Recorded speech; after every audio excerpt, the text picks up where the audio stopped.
Goeiemôre Radio Fynbos luisteraars. Dit is maandagoggend, 'n nuwe week wat voorlê en kom ons hoor wat die woord van die Here vir ons wil sê.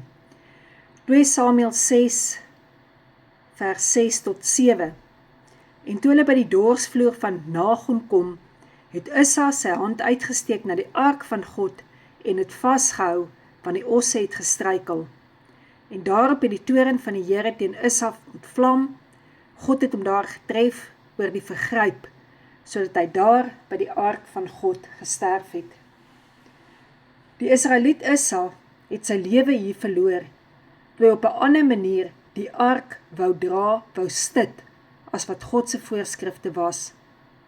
Op sy manier het hy seker goeie intensies gehad, om na die ark te gryp toe die osse gestruikel het. Maar wat die waarheid is, hy het oortree deur eintlik God se werke aan te raak. Om 'n lewe van geloof te leef, beteken om nie net na God se teenwoordigheid te gryp nie, maar om sy teenwoordigheid te dra. Ongelukkig wil ons in tye waar ons struikel, net God ons hand uitsteek na God se woord toe, net om dit aan te raak, so bietjie deur dit te lees, vir mense boodskappe te stuur, bid nou saam met my. Maar wanneer ons genees is, of die krisis verby is, dan gaan ons weer aan met ons lewe, asof ons godsdiens beoefen, maar nie God dien nie, asof dit maar net 'n bysaak is, om God te dien, om in sy teenwoordigheid te kom, en om sy teenwoordigheid te dra.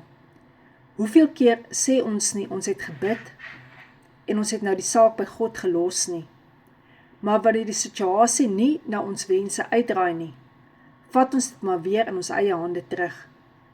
Om in God se hande iets of iemand oor te gee, in sy hande iemand te los, is die beste plek ooit. Psalm 37 vers 7. Swyg voor die Here en verwag hom.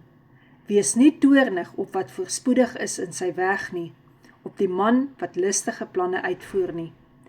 Om toornig te raak is so nadelig vir ons gesondheid, en ook vir elke mens om ons. Om te swyg voor die Here is om te erken, jy kan rustig raak, want God het die antwoorde. Om te verwag dat hy jou sal antwoord, beteken dit vir jou belangriker dat jy in God se teenwoordigheid kom, as wat jy net vir God die heeltyd vra, om die situasie se antwoorde te gee. En hierdie is iets wat elkeen van ons moet antwoord. Bid ons, omdat ons graag met God in gesprek wil wees, of bid ons om net goed van God te vra? Al lyk dit of God se belofte wankel, kan dit nie, as ons dit dra, soos sy woord vir ons voorskryf, dat ons in geloof na hom toe moet gaan, en glo dat hy 'n beloner is van die wat hom soek in geloof. God ken ons omstandighede baie beter as wat ons dit ken.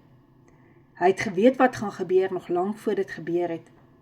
En hy sal nie inmeng nie, want hy het vir jou en my 'n keuse gegee, dat ons kan kies, na wie toe ons wil gaan vir ons antwoorde. Dat ons nie net na antwoorde sal gryp nie, maar dat ons op die einde van die dag, na die Here toe sal kom, en sy teenwoordigheid sal dra.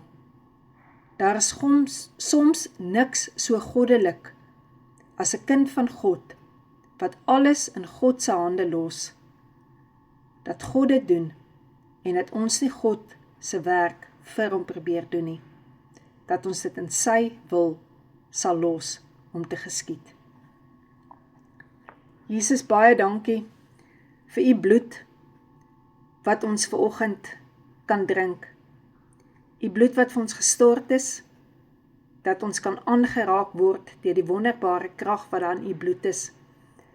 Here, dat ons 'n draer sal wees van die krag wat in u bloed is, en nie net gryp na die nagmaalbeker wanneer dit met ons sleg gaan, of ons genesing nodig het nie, maar dat ons bly leef, u in ons, en ons in u.